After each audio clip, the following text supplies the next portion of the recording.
What is up, wrestling fans? Welcome to episode number 635 of the Smark Out Moment Smack Talk podcast, Hot Tags of the Week. We're breaking down all the things that happened in the past few days in the world of pro wrestling that we feel like talking about, from current events, rumors, news, gossip, TV recap, and so on and so forth. I'm your host, as always, Tony Mango. Joining me, as always, are Robert E. Felice. Hey. And Callum Wiggins. Hello there. And all of you are joining us. And that's, a great thing, because we always want to know what you have to say. So drop your thoughts in the comment section below. While you're doing that, click on all the good buttons that you see on there. Double check that you are subscribed. Ring that little notification bell. Set up your email alert so when we go live for the NXT Vengeance Day post show, which will most likely be another webcam one, we'll be doing that immediately after Vengeance Day. So, that way you get your email that we are live for that.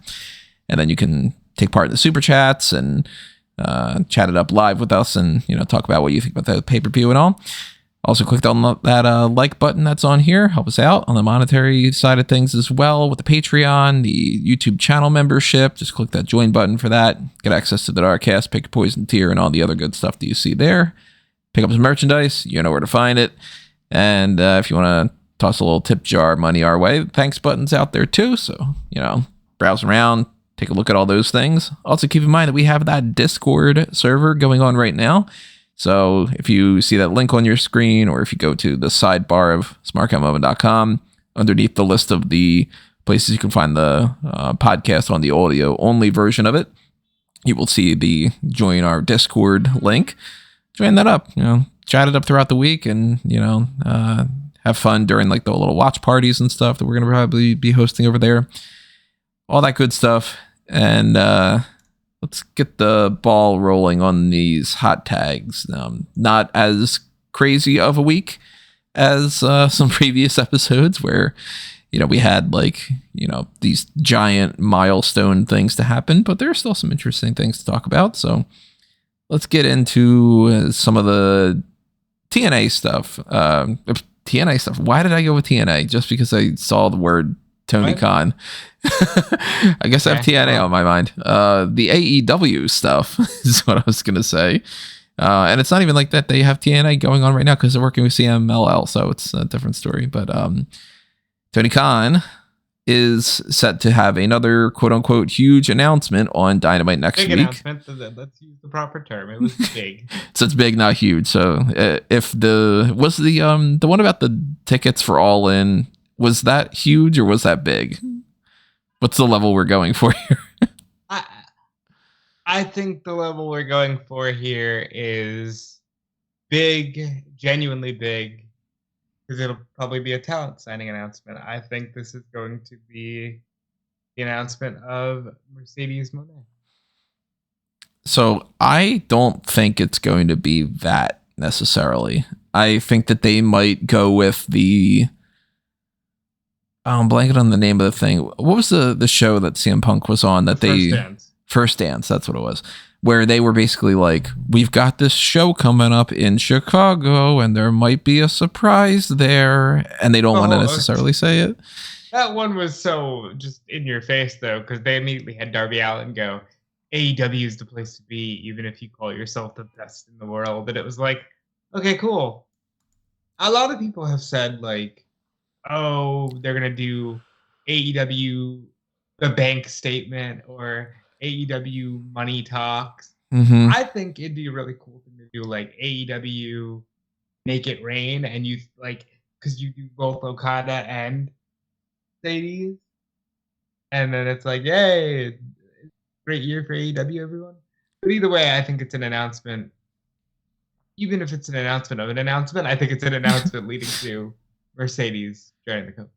I mean, that's where I'm leaning, but I'm leaning more towards the announcement of an announcement rather than him being like, I have a huge announcement. We've signed Mercedes Moné or Kazuchika Okada or both. I'm still kind of leaning a little bit more towards Okada going to WWE, but I don't think he's going to outright say like Moné is on the roster and you'll see her for the first time at, this date. How about you, Callum? You think you got any heads up on predictions on this announcement? I mean, maybe something completely different. nothing that hasn't already been discussed. It's going to be some kind of cryptic introduction. I mean, reports are out there suggesting that Mercedes will be starting up in AEW in March, so it won't be a direct announcement that she's coming in, I don't believe. But yeah, having some sort of a special show coming from Boston, probably in March, might be something to catch people's attention, or say that they're going to sign someone big at Revolution. That could be whatever the announcement is. I mean, no, if it's I'm playing predictions, I think that both Okada and Mercedes end up in AEW. At the same time, or what?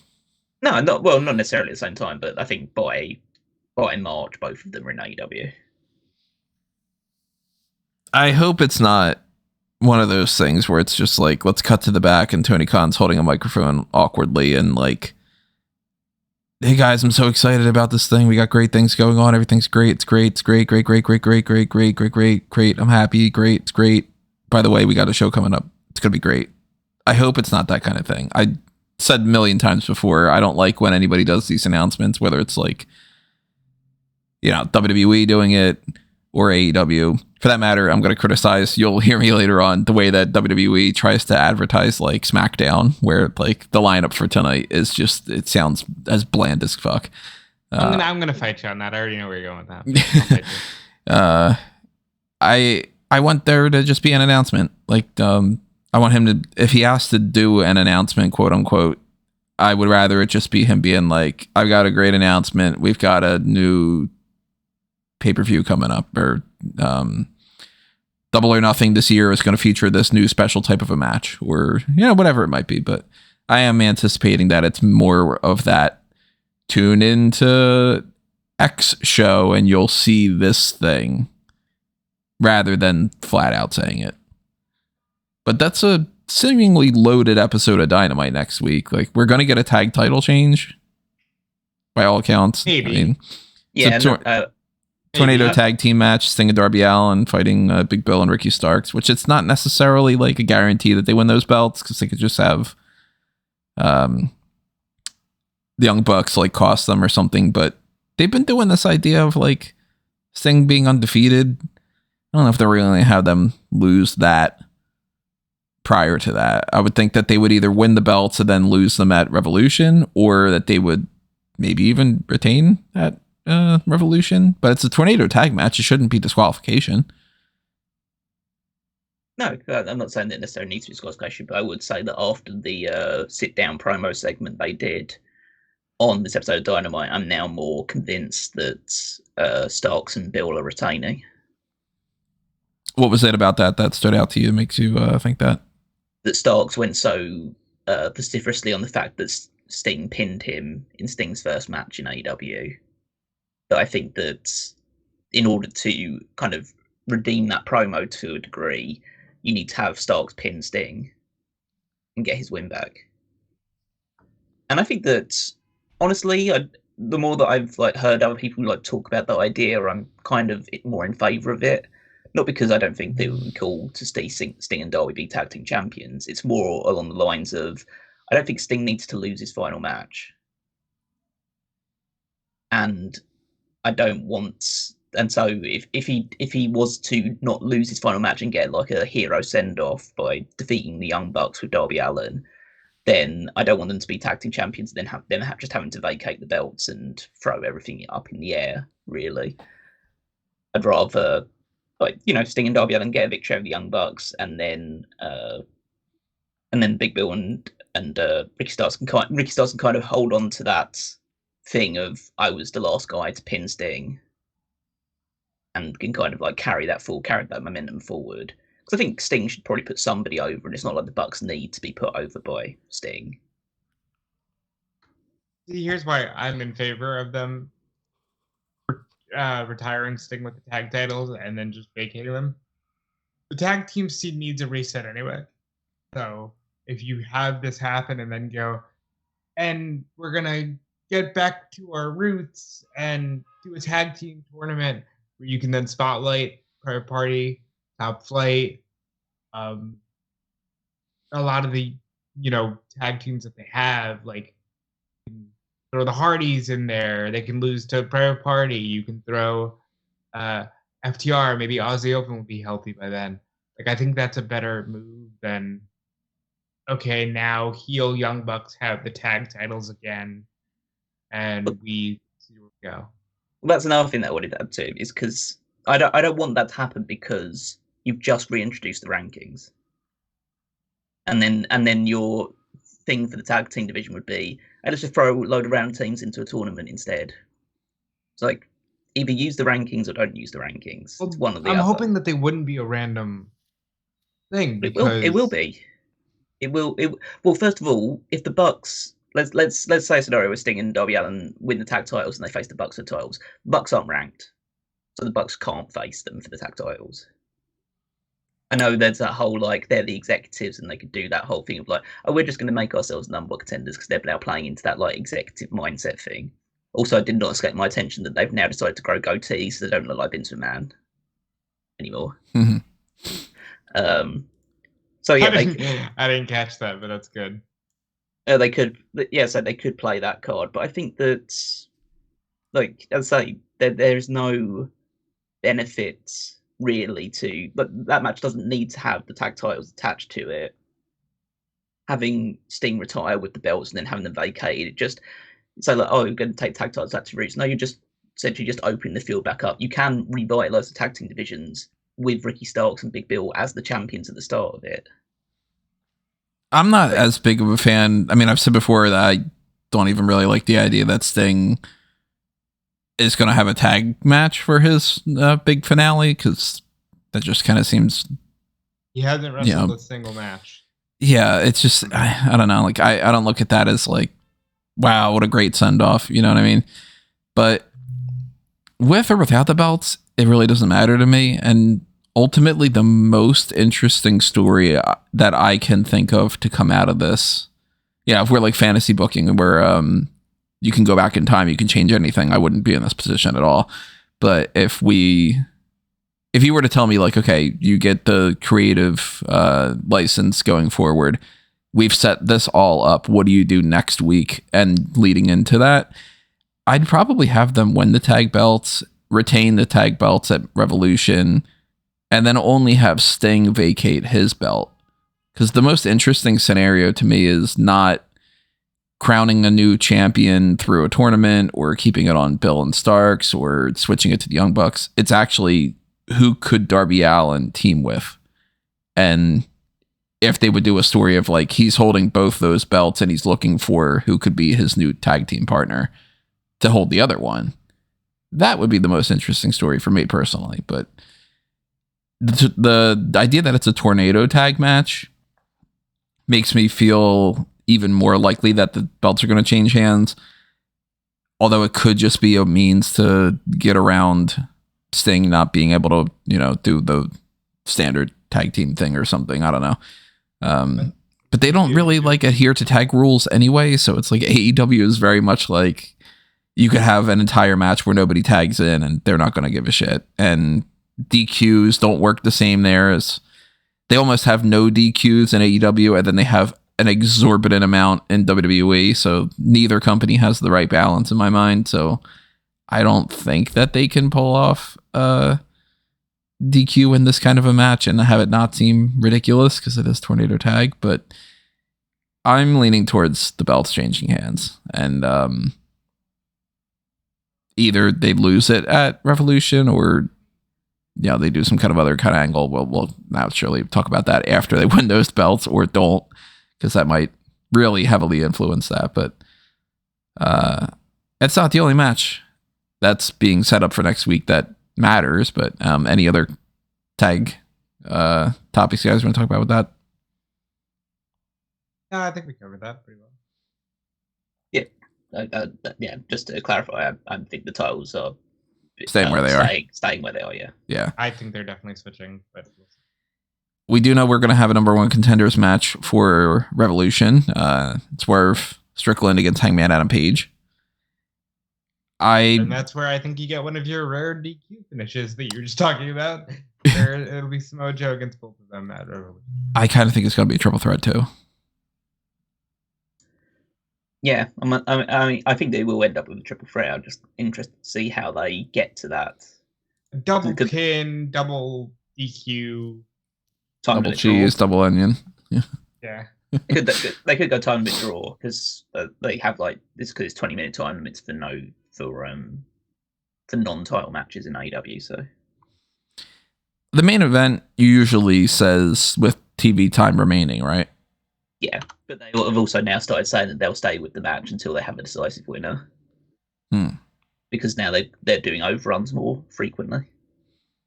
So if they go with the overrun idea, then we could get like a double pin or something. If they're going to potentially just pick one of them, I think that they're going to possibly give the win to Paige.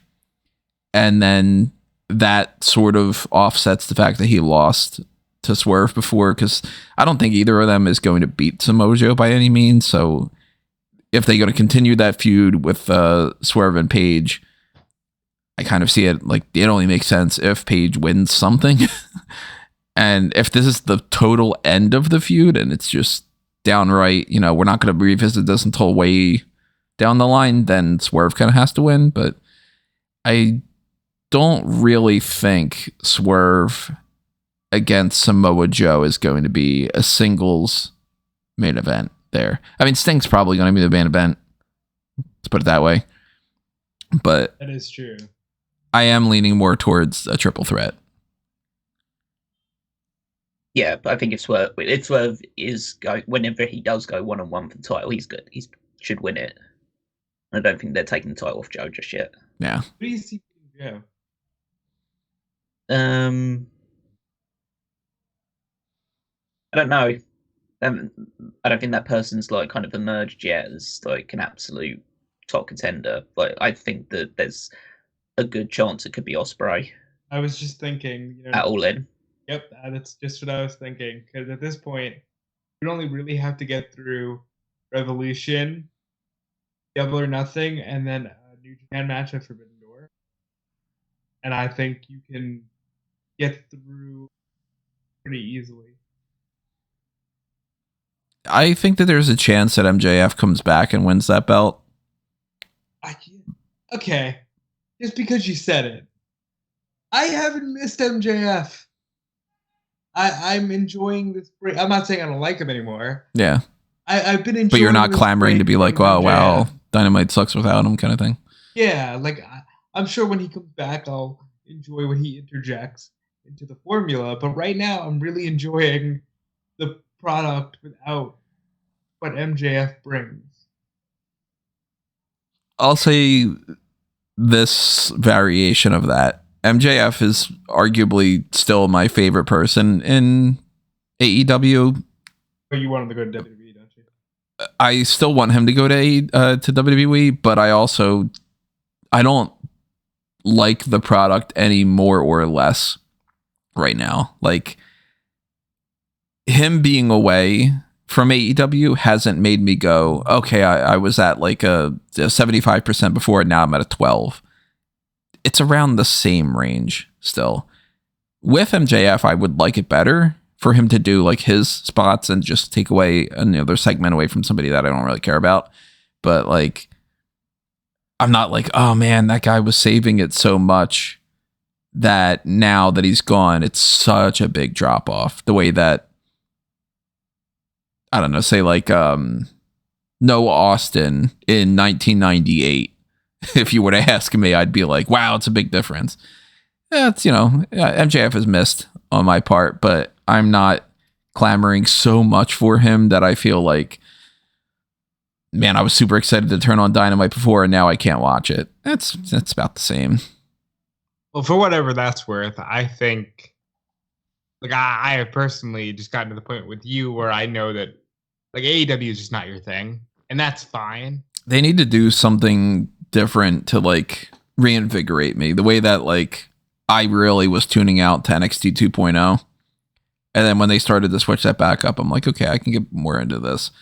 I need to see something different from AEW than to just see matches about people that I don't really care about having matches. And I actually started to do a thing earlier today of like the urge to merge like what would I do if I took the people from AEW and WWE, TNA, and New Japan? Which people would I actually prioritize if they were all free agents? Who would I sign? And I didn't finish it yet. I don't know if I'm gonna actually finish it or not. It might end up being a dark cast for all I know if I do. But a lot of the people that I have on my like I'd just pass on them list, I'd say the overwhelming amount of the people that I have are more on the AEW side. Still a lot on WWE, like don't get me wrong. But there's some people in AEW that I really do enjoy watching, and there's some people in WWE that I really do enjoy watching. And if they were together, it would be like, man, this is the best roster. Because you throw Orange Cassidy on there, you throw like I'll spoil one thing. Like I do have Darby Allin in my people that I would sign, but he would be in like a cruiserweight division, not a future main eventer or upper mid card type of guy. But I look at the WWE roster and I look at the AEW roster. Generally speaking, most of the AEW guys are ones I'm not super into. So it sucks when like a big match that's supposed to really, really matter on Raw, SmackDown, NXT, Dynamite, Collision, whatever it is, just doesn't land. And I mean, some things are pretty interesting. Like, I'm interested in like I want to know what happens with this tag title situation.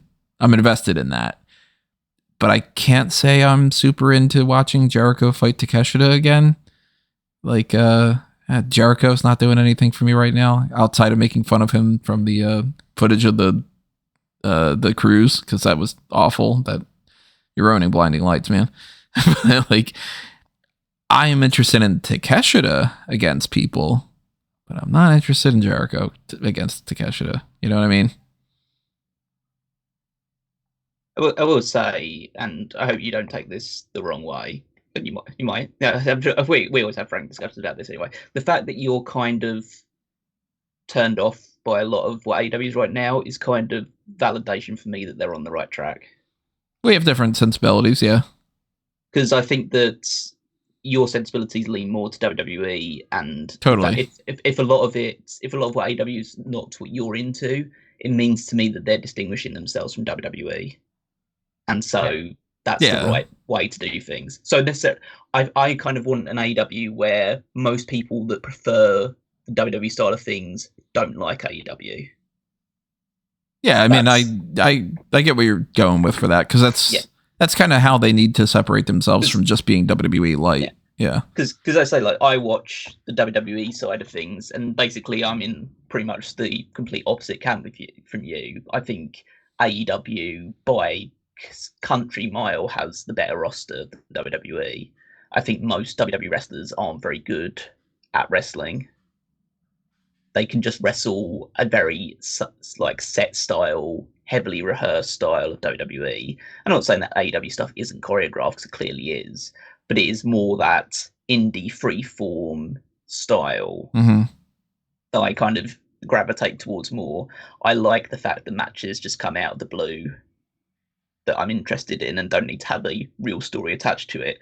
It's the great thing about bringing the rankings back, is that you can just throw two guys or two girls against each other and say, well, of course they're fighting each other. They want to get on the rankings. Yeah, and I pretty much across the board, even when it comes to the WWE stuff, like I hated when they just said like, hey, it's Omos against Brock. And you were like, what? Why? Mania's in 2 weeks. And then in an ideal world, all matches should have a purpose beyond just being a match. I do agree with that. But I think that if you do swathe the whole thing in like that people are jockeying for position in the rankings, they need to pick up wins, and so they'll just fight anybody to get a chance to move up the rankings. You can add a little bit of not essentially like a story, but it's just like an incentive for that match to happen, rather than just being there because there's a slot on TV. Even if in practice they're kind of actually doing the same thing, you're at least giving yourself the excuse to why you're putting that match on. So, but yeah, I'd say there's different sensibilities. There's a lot of stuff in AEW that I'm still not particularly fond of, but to be fair, a lot of that is still with WWE sensibilities. I have to say, when you talk about the MJF thing, I can't say the product's like significantly better or worse without him in it. I would say that I could definitely do without having the Undisputed Kingdom on AEW anymore. I'm already completely burnt out on that faction. And fortunately, it seems, at least by what I saw, some reports suggesting that Wardlow injured himself in the match against whoever he was facing on Dynamite. Commander. Yeah. Apparently he suffered an injury in terms of like a knee injury. So like he said he was fine. Yeah. But then Dave and everyone Bryan says said, fine, yeah, Dave and Bryan then said he had a meniscus injury. Hmm. And Similar to I Seth, think that would like completely freeze the angle because Adam Cole's already out. Right. And then you can't build that around Taven and Bennett. It can't just be like, look at these two guys. And like Roderick Strong's there, but Strong is he can only really do what he's doing, you know? Like I can't see him. The only thing that they're building it around right now is that Strong is going to challenge Orange Cassidy at Revolution for the international title. Because they're stupid and gave Bennett and Taven the Ring of Honor tag team titles instead of, letting a Ring of Honor tag team have the Ring of Honor tag team titles. They have been wrestling on Ring of Honor. Well, of course they have, and they're they're Ring of Honor dudes, but are two guys who love the Ring of Honor, but this was very much a chance to move, like you could get away with a lot easier with those two winning the AEW tag titles if need be, and then having the ROH tag titles go to like Top Flight or something. But it's not doing much for me right now either, because you figure this has been going on for however many months that it is, and when you drag those things out, whether you have to from injuries or you decide to drag them out, sometimes companies just are like, well, they look at like Jimmy and Jey Uso. They were like, well, we're going to put a hold on this for 7 months because we want to do it at Mania. I am not super into the idea of trying to track their story yet. I'd kind of just want to hit the fast forward button until everybody's healed up and they start to actually do something. And Wardlow being injured, I don't know if that's really going to change much. Or are we just not going to get him squashing people? Okay. And then he can sit out too, I mean, is there anything more we want to talk about in terms of next week's AEW? There's a lot of CMLL stuff. I mean, that's fun. I mean, the fact they're doing this CMLL invasion, so there's going to be a match on Rampage tonight, which I know there's probably already spoilers out there for, but I haven't seen it, so I'm not going to say who won or lost. Daniel Bryan is going against... I'm trying to remember this guy's name. It's like Hierro or something. Or Hichiro or... Yeah. Yeah, I've never heard of the guy before. Yeah, not super familiar, but it'll be fun. At least it's a new experience to see that as well. And then there's going to be a trios match on Dynamite between 3 members of CMLL and the Blackpool Combat Club. I think this is fun, just to see some new, interesting faces in there. It's good to have a working relationship with CMLL. They're, I think, head and shoulders the most exciting promotion in Mexico right now. Again, I'm not fully abreast of everything, but the one thing I do know from people that do talk about Mexican wrestling is that CMLL is super over right now, and AAA is being booked to shit by Conan. So so out of the two of them, it's the more the fresher face to be involved in. They already have a very strong working relationship with New Japan, CMLL as well. So now there's kind of like a triumvirate between the 3 of them. So I don't know how strong the AEW and New Japan relationship will be now that New Japan is, AEW signing some of their top talent away from them. But yeah, but I say I'm interested to see what the match will be like. I say I don't have, I'd say like high expectations. That doesn't mean like high expectations. I mean like I don't think the match will be good, but it's more of a case of I don't have any expectations because I don't know what to expect from the CMLL side. So in that case, it's kind of actually pretty good. And yeah, I'm sure they'll add some like another match or 2 on there. It's always kind of interesting when people have crossover matches, even if you don't necessarily know anything about them. But it's a chance to be impressed. There's a big difference when it comes to like, Forbidden Door being like, hey, we're going to put these big names against each other versus when it's like, I guess I'll put it this way. Like when they would do the NXT Worlds Collide thing and it was like, here's the NXT champion against the NXT UK champion. That is as good as you could possibly get for that kind of thing. And when you do, WWE has like an ECW guy pop up back in the day, and it's like, fuck's this guy? You know, it's interesting more than just having Brandon Tate go up against Hangman Page or whatever, but it's an opportunity for somebody to be like a really cool standout person, and it's also, it doesn't have to affect anything going forward. So if CMLL comes in and they're going up against a lesser team, they could easily just beat them, and who cares? When they go up against Blackpool Combat Club, you got to assume BCC is probably going to win. But if they have any plans to continue doing this forward, if anybody that is in CMLL that they really want to push, they could get the pin. Maybe do some kind of future singles match against Claudio or Mox or whoever. Yeah. So I'm looking forward to that one. But if that's kind of like the preview for next week's AEW out of the way, to go back a little bit, because we know we're going to talk about some other injuries at some point. I don't know if that's directly what we're going to move on to, but I thought that, since we talked about Wardlow, I saw an interesting, I think in the latest Wrestling Observer newsletter, Meltzer crunched the numbers and kind of calculated what percentage of the both the WWE and AEW rosters are currently out injured. What did it come out to? So apparently about somewhere between 7 and 8% of the AEW roster is currently out injured. Whereas 11% of the WWE roster is out injured. Crazy how many injuries happen around the same time, and how many of them are similar injuries too. Like, yeah, what is with the meniscus nonsense? Like, people's knees really weak these days, huh? Well, to be honest, it makes sense that WWE will be higher than AEW because the WWE schedule is a lot more demanding than the AEW and there's one also is. just more on the roster. Yeah, exactly. Well, you say that, but it'd be a case of like 11% of the WWE roster is out injured. That's about, so they've got 300 people, so that's about 33 people out injured. Whereas in AEW, if 7% of the roster is injured, then that's probably about like 15 people. So yeah, there's a lot more in WWE, but there's also a higher percentage of people than in AEW. So it's a case of it's even more pronounced WWE, especially considering the fact that a lot of the injuries are affecting. I mean, we're going to talk about two that aren't affecting the women's division, but there is kind of this ongoing trend with the women's division, and particularly in NXT, of suffering quite severe knee injuries.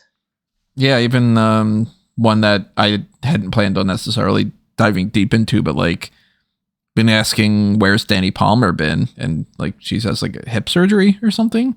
Yep. So that's like another person that they didn't really talk about being injured for a while, and you're like, oh, she's been gone for this reason. So there's certain people that haven't been confirmed as injured from any accounts that I can see that probably do have injuries too. Like maybe that's the reason why we haven't seen I mean, we know that like, you know, certain people like Wendy Chu and Dakota Kai are injured and all, but maybe even the people that we haven't seen much of recently have been injured too. And it's also a little harder to track injuries in AEW for a different reason, because AEW doesn't necessarily say like who's on the roster and who's in like a temporary deal, and who have you not seen in ROH recently that just didn't get invited back, and then who are the people that are injured, who are the people that are working through an injury. It's really kind of hard to tell, but too many fucking injuries happening across the board here, and I'm still wondering if there's a reason why. Like maybe it's just people are doing moves that they shouldn't be doing, or maybe it's everybody's so beaten down, or maybe everybody's column A, a little from column B. Maybe everybody's drinking Prime and it's bad for your bones or something. I don't know. I didn't necessarily plan to directly talk about the injuries necessarily, but one of them I think we might as well do. We'll lump the other one in with some other discussion. Kevin Owens is injured, and he worked at Royal Rumble through an injury, and the rumor had been that he would have another match against Logan Paul, speaking of Prime, at Elimination Chamber. But if he already worked through an injury at Royal Rumble, and it's even worse now, you can assume, I don't think that's necessarily going to happen at Elimination Chamber. I think that could be more, let's put a pin in that and come back around to that come WrestleMania time. And that might solve one of the problems with that, because the card for Mania right now, let's put it this way. I have flip-flopped between certain parts of the Mania card for a while now, and I don't think that what we're going to get at Mania now, like on our timeline, is even what WWE had planned come Royal Rumble for multiple matches. And I don't think that was planned what they had in December. I think that it's changing a lot over time. What do you think about the Owens thing? You think this is like, how's it going to hinder it? How's it going to influence things going forward? I feel like it's bad now because of just how much has had to change. But, I think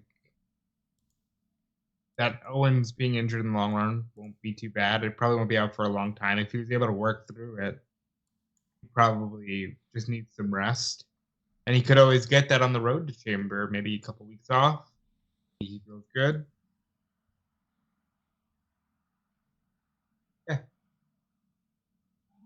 Yeah, I think that considering the way that they booked that match at Royal Rumble, that they could transition into giving Owens a bit of a break and instead making that the WrestleMania match. I could see that being the case for the US title instead, because I think Owens would be a good choice being the next US champion. He had good chemistry with Logan Paul despite the injury hampering him. So I think that you could probably just change plans a little bit and give Owens another big win at WrestleMania to follow up from last year's one. Yeah, and I know you could give those opportunities to like LA Knight or something, but give LA Knight the Australia match and find something else for him to do at Mania instead, really.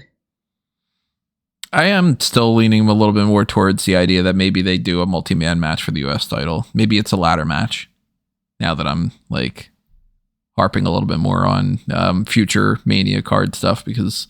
Can I just say, like, neither Hunter nor Sean was ever really known for multi-man ladder matches. They sure seem to book a lot of them. It's like you come around to NXT and they're like, well, we got to do it for one of those. And they could, again, do that this year for like the women's title or something for Stand and Deliver or North American title or whatever. I highly doubt that Obafemi is going to be in a ladder match for the North American title, but you never know. But I'm kind of thinking that right now, if you were to ask me before SmackDown, because SmackDown could change a lot tonight, and we're going to talk about that. If you were to say to me, what happens with the US title come WrestleMania, I would say Logan Paul defends in a ladder match against Kevin Owens, LA Knight, Grayson Waller, and maybe Austin Theory. Or maybe Austin Theory is not necessarily going to be involved, but I could see that being like a 5-way for that. Maybe even 6 if they want to go in like some weird, like, wow, okay, you're going to go 3 heels and 3 baby faces, 6-pack challenge type thing where kind of Austin Theory and Grayson Waller and Logan Paul have had a little thing going on. So maybe there's a third baby face to sort of offset them. I don't know who that would be. Like, who on SmackDown would make sense for that? Can't be the LWO crew. Wouldn't be like Lashley and Karrion Kross and all them. They got their own thing going. Off the top of my head, I can't actually think of anybody. I mean, maybe they would bring in somebody from Raw, but I highly doubt it. Let me look at the roster real quick, but I think that that's kind of where we're going. Maybe it's not necessarily this person, but now it just popped in my mind. Didn't they just have, it was like 3 weeks ago or whatever when Nick Aldis was like, hey, Ashanti, I got an idea for you. And then they just never bothered to do anything with it again. Yeah. I don't think that they're going to follow that up in enough of a good way for it to be like him in there, but maybe be done. Could be that extra one. Dunn and Bate are probably in the tag team match. Sheamus actually could be the other one for that. That would make sense. Sheamus Gunther. He's still wants to be Intercontinental Champion. But I think if anybody's going to fight Gunther, it's going to be Uso. Oh, we'll come back around to that for sure. Dragon Lee, I guess maybe could, but yeah, that's what I'm currently thinking. This is a very WrestleMania 2016, WrestleMania 32. This is very that now because it's like all these injuries and Brock's out and Brock might have never been in, but we thought he was for a minute there, and Punk's out. So like things are a bit in disarray, but I still feel like they can put together a good show. Or here's a quick mention when it comes to Mania for the hot tags. They've now decided to start it a little bit earlier. And it's going to have the main card start at 7 p.m. and the kickoff start at 5 p.m. Callum, I don't know if you pay attention enough to this stuff, but am I wrong in thinking they do this fucking shit every year? Like, why are people making a big deal about this? They do this every year with Mania. I thought last year that they had it at 6 p.m. was the kickoff and it started at 8. I for as long as I can remember, WrestleMania starts at 7. Let me double check here. I can't speak one way or the other about it because I don't. That's right. You're not even in the country. Yeah, exactly. But it's more of a case of I'd have no idea. It just starts a different time for me. Like for so yeah, I just follow along based on that. It seems. Yeah, I mean, it seems like 7 o'clock would be a fair time to do it. Yeah, last year it was the kickoff started at 6, main show started at 8. For both the night 1 and night 2. That is strange because I'm looking at 38 started at 7. And that's so much better. Like, these are long shows. And, you know, I mean, when it comes to trying to start with a kickoff that's 2 hours long of just talking, because they haven't had a match on the kickoff of WrestleMania for however many years. If you're not going to do the Andre and you're not going to do anything else, you know, you're not going to throw those showcase matches on there or whatever, we don't need 4 hours over that weekend to talk about the card and then push everything later so it all ends at midnight. If you can't go through one night's worth of WrestleMania with the idea in mind that, like, you know, when we're doing like an analysis show that's like, you know, our podcast and stuff, we have a lot we have to break down when we talk about things that they would not be able to talk about because we get into predictions that they can't talk about and we get into all these other things. If they're basically going like, this is the match that's happening, isn't this going to be great? And then they switch over to Booker and he's like, oh man, I like it. And then they switch over to Jackie Redmond. She's like, you know, I think that this person's going to win. You don't need 2 fucking hours to break down 7 matches. So I like that they're going to start this off at 5 p.m. I'd be fine with them starting that off at like 4. And if they're going to do a 2-hour pre-show thing, start WrestleMania at 6 p.m. Still going to go until fucking 11. So. Well, the Royal Rumble had 4 matches and they still went till fucking like 11:45 or whatever. Right. So, yeah, it's a different story with different, you know, the Super Bowl starts at a different time compared to, you know, the World Series games. And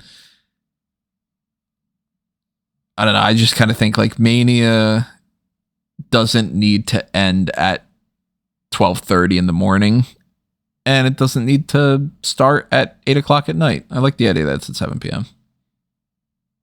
Now put a match on the pre-show. But we do should. Wow. That's a proper lexicon there.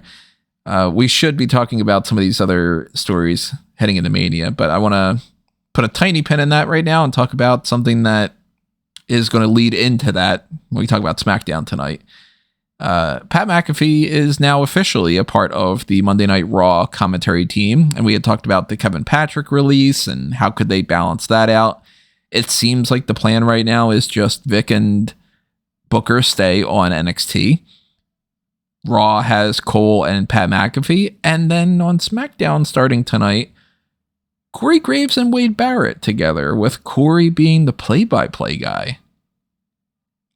he's been color commentating for years, and to each their own. Everybody has their like pros and cons when it comes to color commentary and their opinions of what their favorites are and all. I think he's been doing pretty good. I don't know if I would trust him in play-by-play, but you never know unless you try. So I'm more curious about what happens on the commentary side of SmackDown tonight than any of the matches, because the matches have not been announced yet. And we'll talk about that too. How you guys feel about the Corey and Wade team that we are going to be getting? Realistically, Corey Graves has been doing commentary for 10 years now. So it's believable to a generation of people that he can just be main commentary guy, call the action. That was difficult at first because we knew Corey Graves as like an NXT superstar, one of the ones they were touting really highly. He was like one of the first 5 NXT people to make it in the video game. He was originally set for a huge wrestling career. It's been long enough now that I think he can just transition into play-by-play and be fine, and then never have to worry about it during a pay-per-view because it's always going to be Michael Cole until he retires.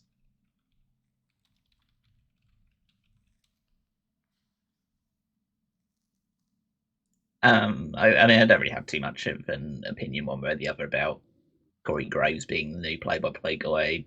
Like all WWE commentary is bad. So I am mad about Vic Joseph though. Like he clearly doesn't want to do. He clearly doesn't want to. That has to be it. I'd feel better about it if it was he doesn't want to do it versus they just don't want him to do it. Yeah, I think that might be the case though, because if they, well, I don't know. I mean, let's devil's advocate here.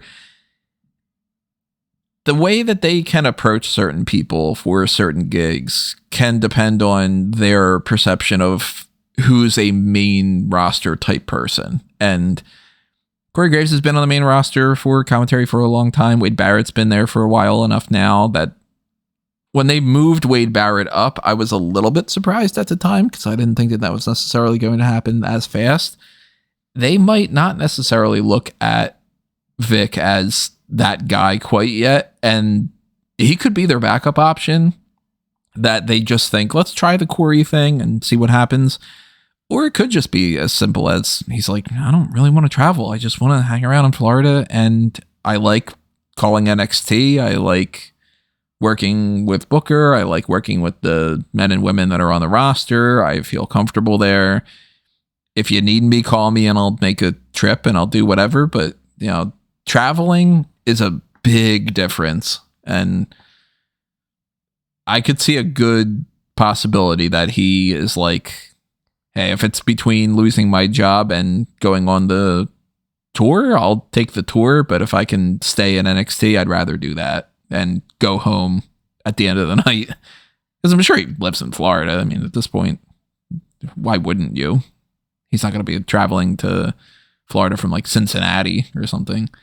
And, to a certain extent, that might mean way more to him. He and Mackenzie just get to go to bed in their actual bed.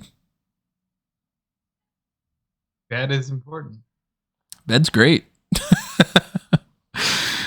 So we'll see, how Corey Graves does as play-by-play tonight. And the layup for SmackDown tonight is not really doing much for me. They've got it advertised as this, and this is what I was what I wanted to criticize from earlier, with the idea in mind of like the announcement about an announcement and all that stuff. Like if I'm going to rag on AEW about that stuff, I have to rag on WWE for this because it's a similar thing. There are 4 things announced for SmackDown tonight, and they are all person will be there.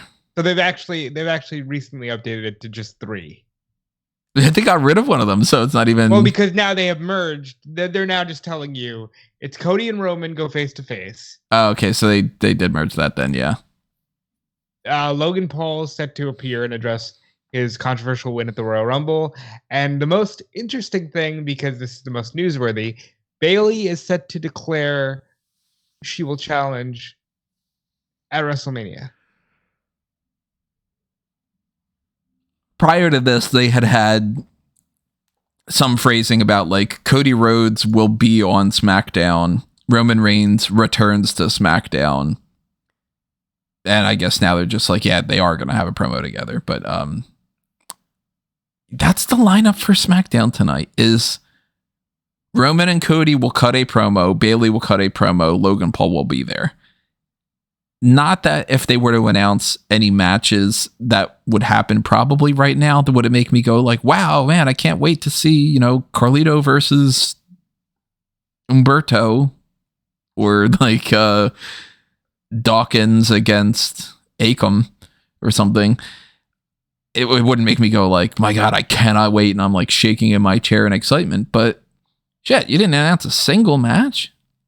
That pretty much just says you don't give a shit about this episode when it comes to the filler you're going to throw on there. You want 3 promos, and then the rest of it is going to kill time. When they announce 7 matches is when they don't give a shit. The 3 segments on this show are at least going to lead to something. But that's also like, okay, well, then I don't need to watch the episode. I just need to watch 3. You never need to watch the episode anymore. When's the last time you needed to watch an episode? You don't. Well, for instance, if they have like a title match or something, then sorry about the siren, everybody. If they were to say something like Logan Paul journeys to SmackDown following Royal Rumble controversy, but then they would also advertise like #1 contender match to establish who fights him at Elimination Chamber. Then it's like, oh, okay, cool. I get to find out that information and see these 2 people fight or whatever. The way that it is now, it's like, okay, he's going to cut a promo. And Bayley's going to cut a promo. Roman and Cody are going to have a promo. And then in between those promos, they're going to throw in hopefully no more promo segments. But yeah, that's what it'll be. It'll be like AJ Styles gets into a backstage argument with somebody, and then that leads to him beating some jobber. Or we need to put a spotlight on some of the other women's division people, so we're going to have Michin and Zelina tag up against the Kabuki Warriors and lose for like no reason. It seems, at least, maybe they have something planned, I don't know. It seems very much like an episode that what I'm going to do tonight, I'll be flat out honest. I'm going to record this episode and I'm not going to start watching it until probably 9:30, and I'm going to skip forward through the vast majority, and I'll probably catch up by the time that it's like 9:45. Yeah, and that is perfectly fine in the sense that a lot of people do that now. I don't like that. I'm of the opinion that we should try to make all these shows, whether it's WWE, AEW, or even TNA, you shouldn't be so comfortable with your audience being comfortable to say, I can skip 90% of this show. Yeah. But like everybody just does it, and everybody knows like that's what people do, especially with these things. It's going to be, hey, Cody and Roman go face to face. Cool. I hope they don't open the show, because then 1 million viewers are going to tune out instantly. Bayley is probably going to like, yeah, I'm going to fight Rhea. Just kidding. I'm going to fight you, Io. Well, let's dive a little deeper into that, because that one we can get into without getting into some of the other things with like Punk and Cody and all. I mean, we all expect Bayley to go up against Io, right? I'd love it if she didn't, just because I'm so expecting it now that I'd love anything else. But yes. And you're still leaning towards that direction too, right, Callum? Yeah, I'd say so. If Bayley declares that she's challenging Rhea tonight, ignoring the Io thing, what the fuck do they do? What do you mean? I cannot see it being Bayley versus Rhea. So it would have to be some other kind of like, I rescind that and I do something else. But then how do you go about doing that when it comes to booking Elimination Chamber? Because Chamber right now, Well, Rhea's facing Rhea's either going to defend in the chamber or she's going to go up against Nia solo. It's either Nia's in the chamber and some other people, or it's just a singles match. And then I would assume if it's a singles match that it's like, okay, well, we're going to do an elimination chamber to determine who fights Rhea. That's what Becky wins. And, you know, they kind of do that. But like, I don't like, and I also do like, so you're going to hear like it sounds hypocritical, but hear me out. I don't like the idea that they might set up multiple things for WrestleMania just to pull a swerve in 2 or 3 weeks and just go, never mind, haha, we got you, when we think that that's not what they're going to do anyway. But I do understand that what they're trying to do is to not make it as blatantly obvious, because it's another problem that happens here. If Bayley declares who she challenges at Mania and she challenges Io, I don't think that they've done enough yet to have her be like, haha, here's my Batista moment. Because the amount of things that they've done with them kind of bad-mouthing Bayley and all, I don't feel like it's come to a head yet. So comes to a head tonight. I'm curious if they have a plan to really like ramp that up tonight and make it seem like, you know, I don't expect, for instance, Bayley to open the show and to immediately just be like, hey, you bunch of losers or whatever, like she normally says. By the way, I'm going to go for Io. Now I'm a babyface. It either has to be something happens throughout the night where like Io and the rest of Damage Control is like, hey, later on, you're going to go for Rhea, right? You fucking bitch. And like, you kind of like you set that up as her being like, yo, you're really pissing me off here. And now I've changed my mind. Or something along those lines, because if they do something else, I can't imagine what it would be. I don't think Bayley's going to get attacked before she can declare, and then they drag that out for another week. I don't think it's going to be like she declares that she will make her decision after Elimination Chamber, and that's kind of a non-announcement. So I'm curious, like, how they pull this off. Rhea makes no sense to me, and Io feels like it's not quite there yet. I mean, I'm struggling to see why it doesn't make any sense. What you do is that you have her challenge Rhea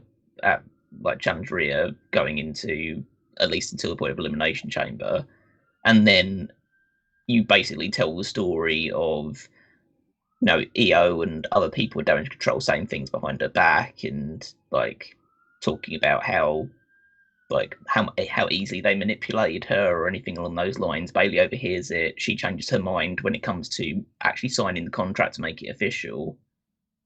And then Bayley's challenging Io instead. Well, that also implies that they don't do the contract tonight too. Yeah, they won't. She doesn't have to. She's just declaring. They can't do the contract because they don't know that Rhea's going to be champion going into Mania.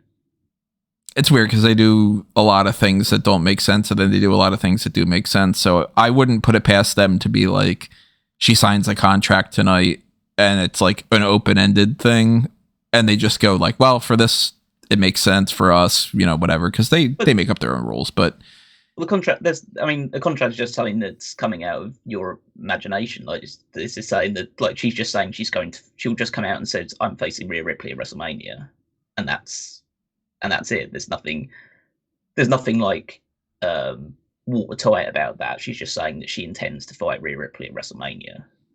No, I'm just saying that in the past they've had that, and then they've treated it like, okay, that is basically a contract thing. And then in other times they've been like, we need a contract signing. You know, how many title... It depends on whether or not they want a table spot. Right, yeah. So it's like, do they do the declare thing and then they just kind of switch around and whatever? And then they got to figure out a way to make that work, because then if they have Bayley set as like, it's official, we put the graphic up, like Bayley's going to go up against... she's going to go for that championship and whatever. And then they do what they've done in years prior, where they already put the graphic up there of like Bayley and Rhea, because they've done that plenty of times over the years. Oh, wait, are you suggesting that they've never changed the graphic? No, I'm not suggesting that. I'm suggesting if they do that, then they need to treat it as if, okay, well, we need to start booking who Io fights, and then they need to start setting things up that they need to then undo with Bayley. And if you establish a number one contender for Io, and then Bayley goes, never mind, it's me, then they need to go, well, what do we do with that number one contender? So, like, you can't say, for instance, Bayley is going to fight for Rhea, and Rhea fights Nia for the title to defend at Elimination Chamber, and then have Aldis say, okay, with that in mind, we're going to have an Elimination Chamber to determine who fights Io. Then you can't do that. You know what I mean? That's what I'm getting at. The easiest way to do this in one night is to have Bayley's thing be either the main event or the start of the second hour, and you have at least 3 backstage segments where Damage Control is just talking in Japanese. And it's a little cheeky, but all you got to do is have Bayley go, yeah, I pulled up the Translate app on my phone. I know what the fuck you were saying about me. I'm going to fight you at WrestleMania because I am the best person in this group. And then you do like the Horseman Sting angle where they all beat her up and kind of kick her out of the group, and you build up to this at least one night return for Mania of like super babyface hugger Bayley. And that's like, I think it's pretty cut and dry. The only way they drag it out is if they really want to play on this thing where she's like, yeah, I'm going to fight Rhea because Damage Control needs all the belts. And I don't think that they need to do that, because they just need to go, okay, with that in mind, here's an Elimination Chamber, and the winner challenges Rhea Ripley. How long after Batista won the Royal Rumble did he opt for Triple H? Well over a month. That's kind of where I'm getting at with this, though. I feel like if they rush that all tonight, it'll feel like, okay, well then what do we do? Like, it's kind of, you're jumping to the end of that and then leaving 2 months of nothing left. I mean, that is true. And they don't have to make everything official tonight, because like Callum said, all she's really doing is saying, I'm going to fight Rhea Ripley. But you can just later rescind that and say, pen was never put to paper. Actually, I'm going to fight you, you bitch. And there you go. There's your angle. Like, it just depends on how much they need to drag it out. And then I call into question again, like, how do they address over the course of the next few weeks setting up something for Io just to have Bayley? Well, you just don't set anything up for Io until after Bayley has signed the contract.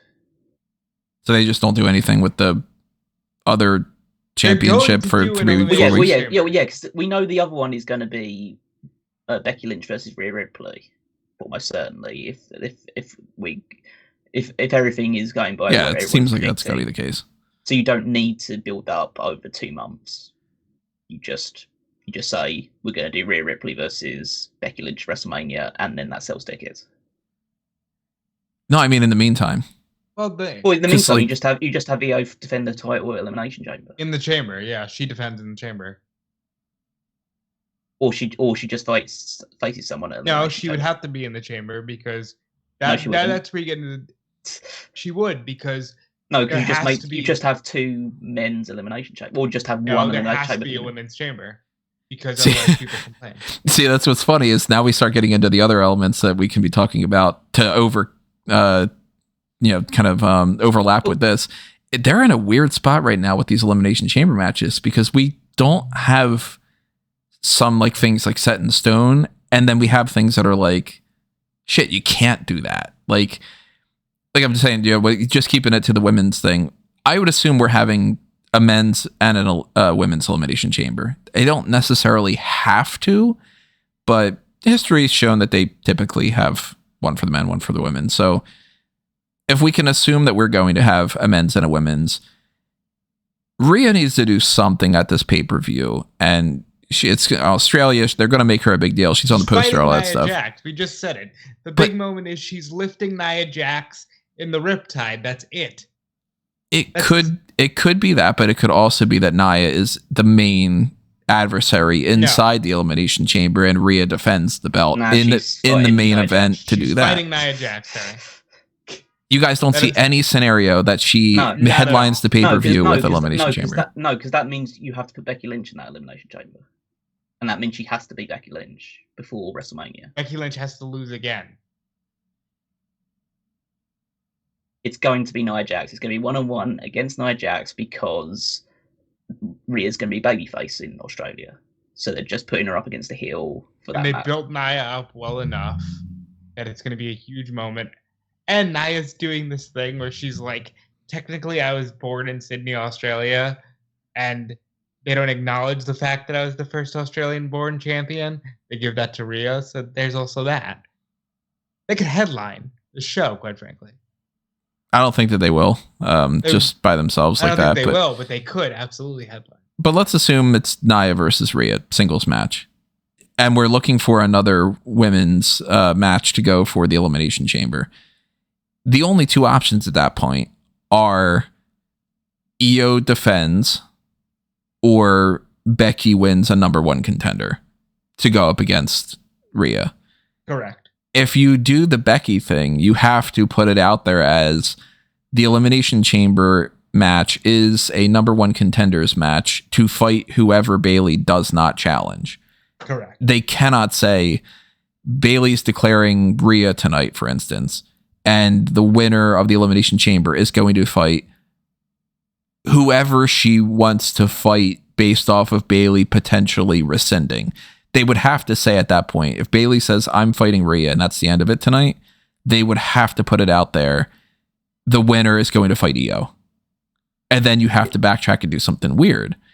So the only other way of doing that in a number one contender spot is to say the number one contender will be for the other championship and basically kind of spoil that and have people from Raw and SmackDown involved and do a cross-branded thing, which may actually happen. I don't think it will, but it may happen because they did do the thing on Raw where it was Aldis and Pierce, and they were like, well, we got to talk about the chamber and whatever.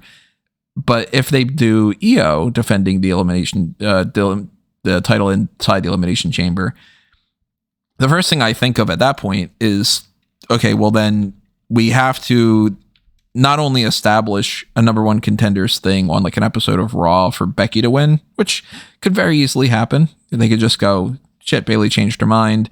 And now on an episode of Raw, we're going to have the main event going to be, a fatal four-way to find, their battle royal or, something like that. But I also kind of go like, man, if Io defends the I keep wanting to say defends the Elimination Chamber, defends the title inside the Elimination Chamber, I'm looking at the list of people that are on SmackDown. There's nobody. She's not going to fight Asuka. She's not going to fight Kairi. Why? She's going to fight her two teammates in there right before they do the Bayley thing. Why can't they be in there? Against Io? They don't have to be beaten up by Io, but they can gang up to beat up the other people. And then the other people would be Shotzi, Zelina, Michin. Bianca Belair exists. Yeah, Bianca would be in there. She'd be a guarantee. But you got to fill it in with some other people too. And Bianca, Shotzi, take your pick. And then the Naomi. There you go. Just did it. Okay, I guess technically I'm not counting Naomi. All right, so if you go Bianca, Naomi, and then either Zelina or Shotzi, I guess they can call that fine enough. Of course they can. They've done worse. You go Bianca, Naomi, Zelina, Shotzi, Michin, and Io. Have all baby faces. You don't even have to worry about the Kabuki Warriors. Yeah. All right. Well, that solves that. Now that we're talking it out. That's what I'm like. Why are you complicating this? Even if they have to do that and have Bayley rescind later, there's plenty of women to do this with. It's not like, we're talking about a roster from 2011 here where you're like, I don't know, could Kelly go in an Elimination Chamber? No, they got a lot of good women. Naomi's probably going to SmackDown to balance out Andrade going to Raw. She'll also be on the same roster as Jimmy. Uso. Yeah. Yeah, there's that too. See, at a quick glance, what was throwing me off is I look at the roster page and I'm like, all right, yeah, because you were thinking about like Alba Fire and Alba Fire and B-Fab and Scarlett and an injured Charlotte and an injured Dakota and Isla Dawn and and Tamina, and I'm like, oh my god, this is not going to work, But yeah, the more we talk it out, like Naomi being on there is a big factor too. So I guess maybe they do the whole Rhea thing and then she just rescinds it after, or she, at Elimination Chamber is like. Maybe she makes the announcement then or something. But that's not even as wild of a situation as we are when it comes to the men. Because we're going to bounce around with this too. There are a couple elements to this. CM Punk is injured. Correct. We know he's injured. I am not entirely convinced that we know the extent of his injury. I don't think they're lying, but, who knows? That they did the physicality aspect of this means one of two things to me. I guess technically it can mean a third thing, and I'll say that, in passing, but it means more so to me either he's not as injured as they're making it out to be, and they did this little angle as a means to like kill time for a couple weeks while he rehabs whatever. Like maybe he didn't tear something and he's going to require surgery. Maybe he just like pulled something and they're going to be like, oh, let's put it in jeopardy that he might not be at Mania. Then maybe he comes in once the Elimination Chamber match becomes that, kind of a thing. It could be number two, that maybe he is as injured as they seem like it is. And they were like, well, you're injured, but we can let you do this to really put you out. But I kind of feel like that's superfluous. Do they need to have him get injured more when he can come out there, say I'm injured, and then just kind of disappear? I don't really think so. The third thing could just be, hey, maybe we think that this will be interesting and, it has no bearing on it whatsoever. But I am not entirely sold on the idea that Seth Rollins isn't going to fight CM Punk at WrestleMania. And I know that there's obviously, we got to talk about Cody Rhodes here. We got to talk about Brock Lesnar's not in the creative plans going forward, which we all assumed that it could be Brock versus Gunther. And then what do you do with Gunther? Well, Gunther's been set up as potentially fighting Seth. Well, you can't have Gunther win the Elimination Chamber because he can't be at Elimination Chamber. So if it is going to be Gunther Seth, it can't be that the Elimination Chamber match determines who fights Seth. It would need to be something else because Gunther can't win that match. He's going through the green card process. Definitively, that will not happen. They are not going to be able to tell the U.S. government, well, we need Gunther to be there, so let him do it. They won't. So either it's Gunther Seth and they do a number one contenders match elsewhere. It's not Gunther Seth, and we have to figure out who fights Seth and who fights Gunther. If it's Cody Seth, we have to figure out who fights Roman, because you would think that it would be The Rock, but it's not necessarily going to be The Rock. And if you take what Meltzer has to say, he's like, oh, it seems like they might want to do that for Saudi, which of course, take everything that comes out with a grain of salt.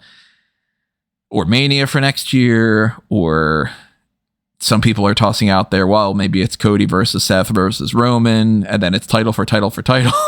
And that's all crazy and all. Where I stand right now for this, I think Roman and Cody are having a segment on SmackDown tonight where Roman is basically going to be like one of two options, because they didn't say Cody's declaring tonight. So they technically don't have to have him do that. Last thing he said to Seth was, I'll think about it. Roman tonight either pushes him to say, I'm going to challenge you, because he tries to gaslight him as like, you definitely don't want to challenge me. I beat you. I would beat you again. Go fight Seth. You can beat him. You've proven that before. You can win your little title. You can finish your story. You could do all that kind of crap, and you can get out of my fucking way because I'm Roman Reigns and I would beat you. Or they have a thing where they set up that, like, well, Roman has kind of given Cody more to think about, and we'll kind of revisit this in the future and all. What do you want to think about? Yeah. Yeah. Hey, where are they at tonight? What's this labeled as? Whatever the fuck they are. It doesn't matter. Hey, location. What do you want to think about? The Gunther element of this, I mean, if we can take Brock out of it, I don't know who fights Gunther. I don't know what they go with Seth as an alternative other than maybe Drew McIntyre and Sami Zayn in the mix and Elimination Chamber. If they go with that, it was brought up for you guys. I forget which one of you just said it. Maybe Brock and Jay, but I can't see them doing anything other than Jay and Gunther, Jay, not Brock and Jay. Yeah. I can't see them doing anything other than Jay and Jimmy.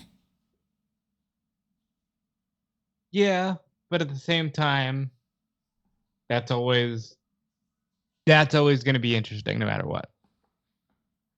And for that matter, too, another thing when it comes to Elimination Chamber that I want to mention for anybody who's out there, I don't think we're seeing Jay beat Brock. I can't want to say Brock. I don't see Jay beating Gunther and then defending the Intercontinental title in the Elimination Chamber match. Nor do I see Logan Paul defending the U.S. title in Elimination Chamber match.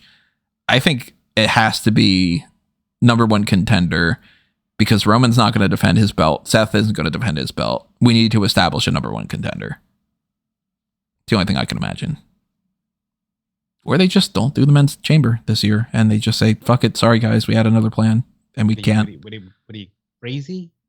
Like, first of all, I think that they could always set up an idea moving forward where the Elimination Chamber is a cross-branded thing for both the men and the women, and it gives a last chance opportunity for someone, regardless of a brand, to punch their ticket to a Mania main event.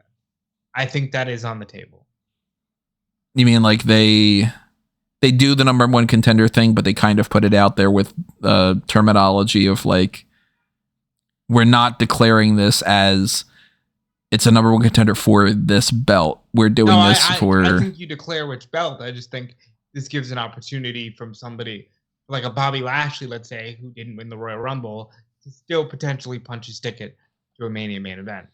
That's the way you sell it on TV. So it's just the number one contender thing. Yeah, but I'm saying it'll be cross-branded. Oh, you mean like they'll treat it as if like it's the Royal Rumble. Yes. So it doesn't matter if you're on Raw or SmackDown. This is going to be to determine who fights Seth. This is going to be your more exclusive VIP chance to get to Mania. So it'll be like, we're going to determine who fights Seth, but we're going to give an opportunity to 3 Raw guys and 3 SmackDown guys. Right. Yes. And then you do like 3 qualifying matches. Or Rhea's belt as well. Just as a way to make it interesting. Could be. Up the chamber formula. And that could be a way to increase star power, and that could be a way to not have to do certain things, and then to do certain things as just like, Bobby Lashley versus Karrion Kross happens, and it's a qualifying match to determine who gets into chamber. And exactly. If we didn't already do Drew McIntyre versus Sammy, like that could have happened as a qualifying match. And then, yeah, I mean, like they could do that. It could be a way that they can tie back into the Aldis and Pierce talking together. We got to talk about chamber and we're going to do something different this year. Like maybe they do that. That's my thought process. But still, I think the main thing here is going to be Chamber decides who fights Seth and Chamber decides who fights Rhea, because I do think there's a very good chance that in 4 hours from right now, because it's 4:57 on February 2nd, that we're going to know both matches for Mania. Because yes, the Cody Seth confrontation was a great stall tactic. And a lot of people were like, oh, but Seth makes so much sense. But bullshit, because he should have said that like a year ago. Yeah. Because everybody knew what Cody's intentions were. Yeah, I think I pitched the idea to you of I wouldn't mind a 3-way, because they set up Roman and Seth and never paid that off. So if you wanted to just say, fuck it, Punk is out, let's just do a 3-way for the guys and have the girls main event night 1, you could also do that. But ultimately, I do think that there's a good chance that it's just you find a way to get to Drew, Sammy, and Seth, and you find a way to get to and Roman just fights Cody because Cody's just like, I was never going to, let up on challenging you. Period. If you had to guess where they're going right now with all these things, what's your timeline for these 4 matches? 5, I guess, technically speaking, if we throw the Gunther one in there.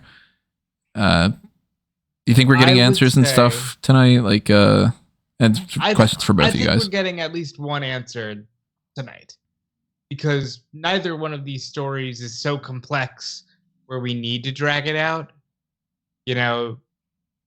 Honestly, there's a good chance that Cody Rhodes just says, I have a ton of respect for Seth Rollins, God bless him, but I can't waste Raw's time.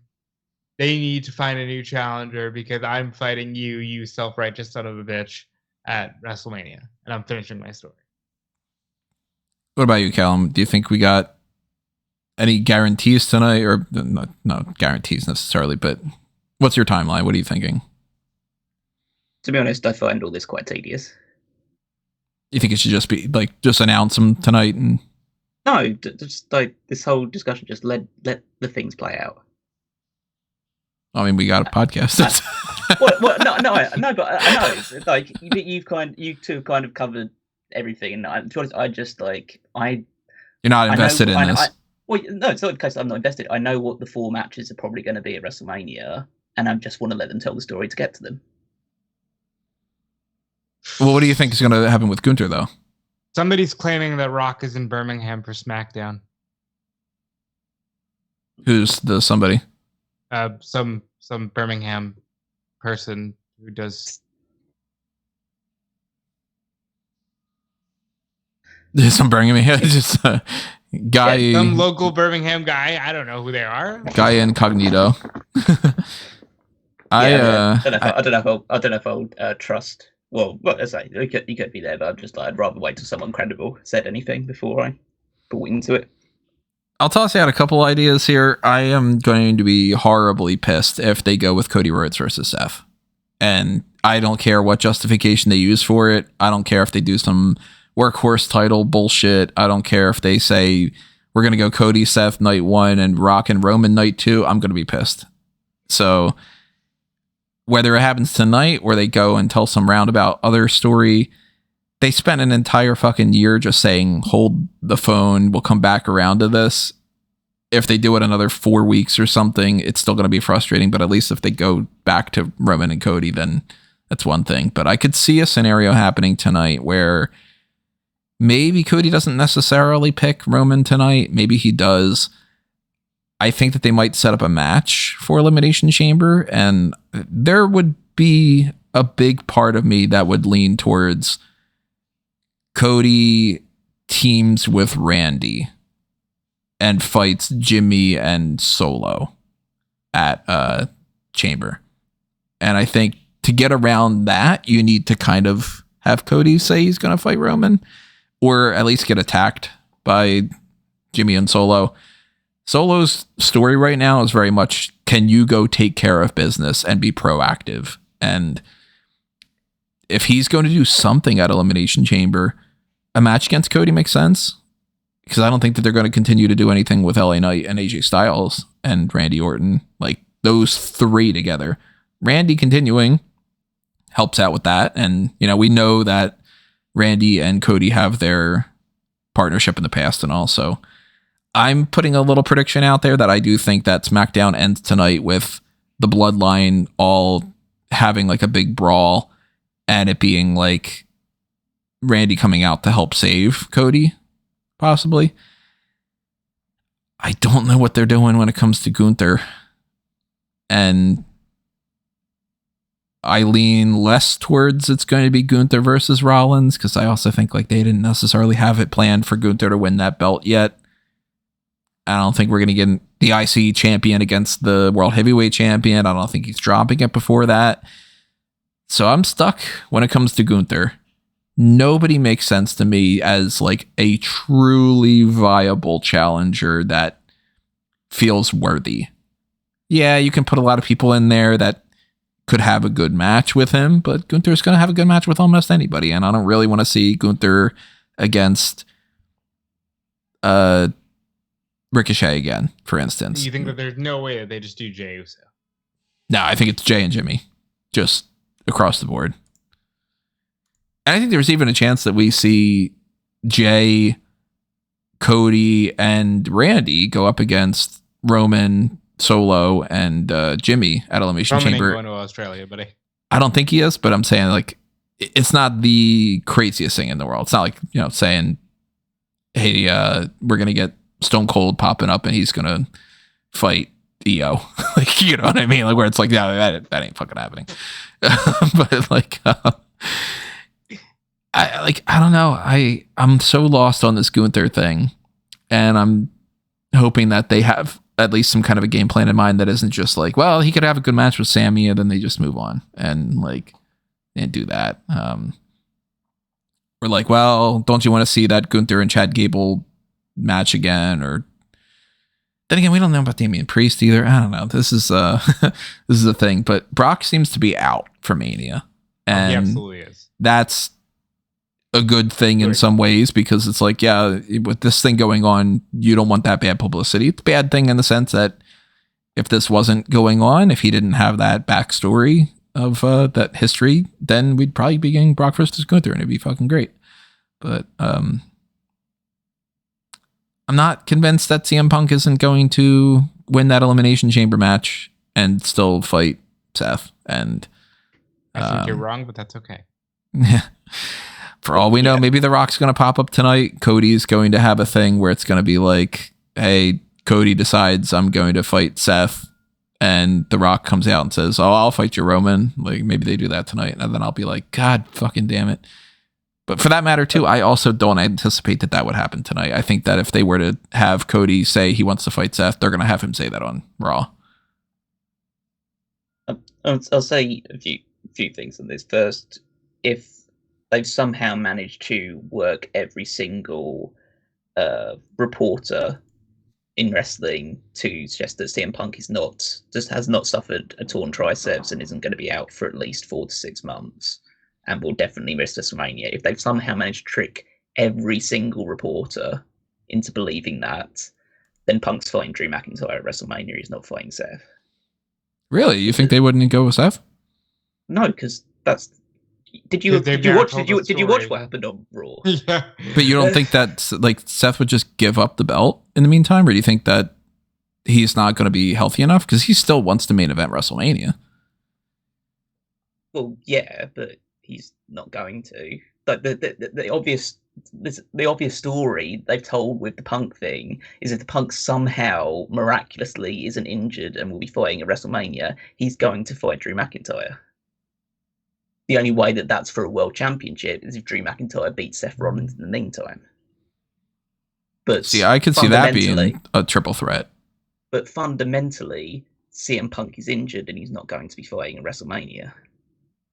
Because everyone has reported that he has suffered a torn triceps and he's out for 4 to 6 months. And people don't report that stuff if they think for any instance that he could be kayfabe. Oh, I don't think that he's not injured. I just think that he's not injured potentially to the same extent. But I don't trust reporters anyway. You always have to, like, how many times have we heard Mercedes Moné is guaranteed to go to WWE or AEW? And then it's like, well, it's actually more AEW. Oh, it's actually more WWE. Oh, she's going to be there. Every credible reporter has said that she's going to AEW. So. I would just like to interject here and say, gosh, I hope you never interact with Sean Ross Sapp on Twitter, Tony. Yeah. Why? Because he's been wrong about some stuff?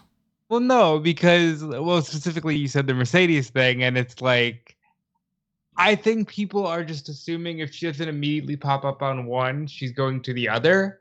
And it's just been, yeah, she's likely landing in AEW. And the more time that goes on, the more it feels like she's likely landing in AEW. But to your point about not trusting reporters, I get it. Yeah, I'm on the front line there, but I get it. People do the same thing that it comes with like psychics. It'll be like, oh man, you got to trust what Dave Meltzer says because he got this thing right. And then it's like, oh, but you're ignoring the 8 things you got wrong. And then it's like, no, you're not. No, because you're saying that one thing he gets wrong negates the 8 or 10 things he gets right. You're going the complete opposite. It's not a psychic, it's not a medium thing. It's people that actually do the legwork, go get multiple sources, confirm things, talk to multiple people at the same like throughout this entire process. Like they're not people that just throw out stuff on a whim and hope for the best. And typically with Dave, in that case, he does always specify that this is what he thinks, but because it's Dave, people run with it as though he said it was happening. It's like if I said, and I actually got reprimanded for saying these things on the AEW podcast, because I'd say, hey, here's where I think it's going. Doesn't this feel like where it's going? And then Sean would tell me later, you can't say that because then they're going to say Fightful said. It's just you have to be able to differentiate opinion versus what someone's reporting. And sort of like on top of that as well, like by this sort of approach, like I don't think that CM Punk's injured. That's just you randomly throwing that into the universe. Oh yeah, I'm not saying that I have a source. Yeah, you've got zero indication, whereas those people that do have sources have given us the indication that he is going to be out for 4 to 6 months with a torn tricep. According to the man himself, he went for surgery yesterday. So I know workers are going to work, and as they like. Yeah, do we trust Edge saying there's no way I'm going to return at the Royal Rumble when he did? Like, I do think that's a wee bit different. I look at it this way. Nothing is a guarantee until it happens. And we've been burned too many times from reporters that got bad information, reporters that got good information, and it turned out to be that the information, like the plans changed. It could be like everything is up for speculation to a certain extent. Now, if you say to me, like, do I trust that Punk would be fighting at Mania? Would I have, if I had to take a bet, would I bet it's going to be Punk versus Rollins? Absolutely not. What I was saying was I'm not entirely convinced that he is definitely going to be out for that. No, but I'd say there's always that 1 in a million opportunity. I just think that it's not. It's at this point it's such a remote possibility that it's not worth discussing. I would lean more towards we're probably going to get some filler B placement kind of backup plan. It's like Rollins against Drew McIntyre, maybe Sami Zayn's involved, and they're just doing that, you know. I'm more lean to this because fundamentally I think it all comes down to this. If The Rock says he's doing Mania, then he's fighting Roman. That's just it. And that's why they've given Cody this little workaround thing. Because I'll say one thing, because I did see that promo segment between Rollins and Cody from Raw. If Cody isn't fighting Rollins at WrestleMania, then it makes Seth look dumb.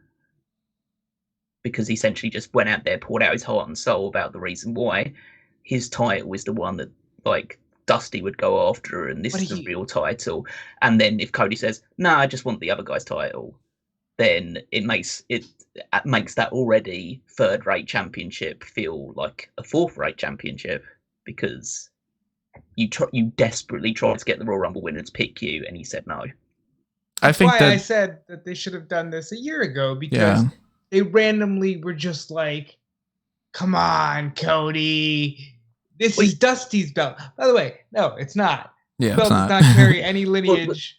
Well, yeah, I know you said that. Obviously, we all are all the same agreement that they should have just had Cody beat Roman last year. There's no doubt one way or the other about that. But now you're in this situation. You can't turn back the clock and do that now. You're in this situation. So now you're going to make Seth look like an idiot when Cody picks Roman, or they're still up in the air, or there's still a potential possibility that Rock wants to fight at WrestleMania. If Rock fights at WrestleMania, he's fighting Roman, and if fighting Roman, that means Cody's fighting Seth.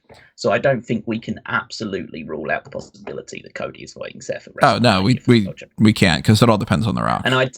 But that's that's the one guarantee that we can put out there with all these things, like the trust this thing or trust that. if The Rock is competing at Mania, he is 100% definitely fighting Roman. There is absolutely no chance whatsoever that they're going to have The Rock fight Seth Rollins, for instance. It's just not happening. So I think they've put the Cody thing out there as a workaround, if that's the case. Do you think that they're like actively talking to The Rock and being like, "Can you please do Mania?" And then we'll go with Cody if we need to. I think they've just left it in his court, and The Rock will basically decide, I'm either doing Mania or I'm not doing Mania. Maybe they're more anxious for him to do Mania now because of all the really terrible publicity that's now been directed towards WWE, that they might need something to distract people, and there's no better way to distract people than saying that The Rock's going to be fighting at WrestleMania. So maybe there's a bit more of an urgency now to have The Rock fights at WrestleMania instead. And yet they put Cody on the back burner because fundamentally that's just what any smart business person would do. That they would say, okay, Cody, you can fight Seth instead, and then maybe we'll build towards a title unification match at the following year's WrestleMania between Cody and Roman instead. But I think personally, what I think is going to go is that I think that Cody will end up fighting Roman. I think Rock will not fight at WrestleMania. At least at this moment in time, that's my prediction. That we know that Io's going to face Bayley and that Rhea's going to face Becky. That's pretty much feels like it's set in stone at this point. And then the world title is the one which is a bit more up in the air.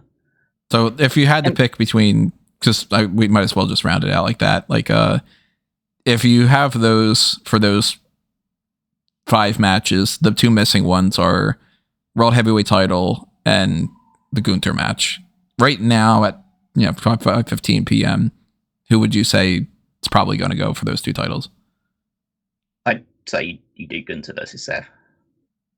And then they crown the number 1 contender through what means.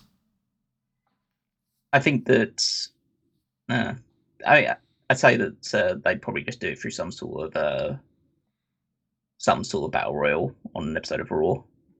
What do you think that they would do for Elimination Chamber? They'd do a tag title Elimination Chamber.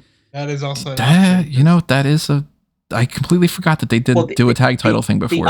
The other alternative is that you've got a guy who's holding the Money in the Bank briefcase which you can now hit your break for emergency world title win, and then you basically have Damian Priest win the world title temporarily,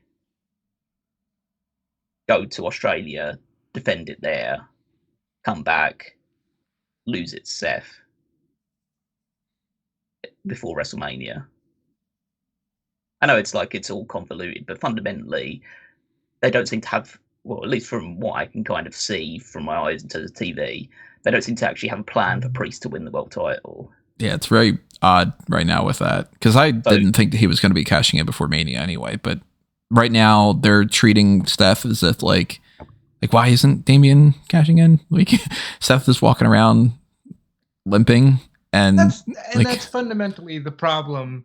And I know we've gone really long today, but that's fundamentally the problem with so much of this, because everyone looks like a fucking dumbass. Yeah, because Seth has been talking for all this time about like, this is the belt that matters the most, and it's like, motherfucker, you haven't main evented any pay-per-view with Roman on there or anything. Like, you are not the belt that matters. I know you want to be, but you're not. And the Cody thing is going to make him look potentially worse, because that's Cody can just very easily be like, nah, dude, that ain't the belt. And then just womp womp. But like, Damian Priest looks dumb. Why isn't he cashing in? And like, Bayley looks dumb. Why hasn't she realized that, who doesn't watch the show and see that last week the footage is them being all like, oh, you gave me this weird look when I turned around and all that, like. I'd say they could do some kind of multi-man match for the World Championship. You've got guys that you're pushing at the moment, like McIntyre and Zayn and Gunther and Priest and other people that you could put slot into that position.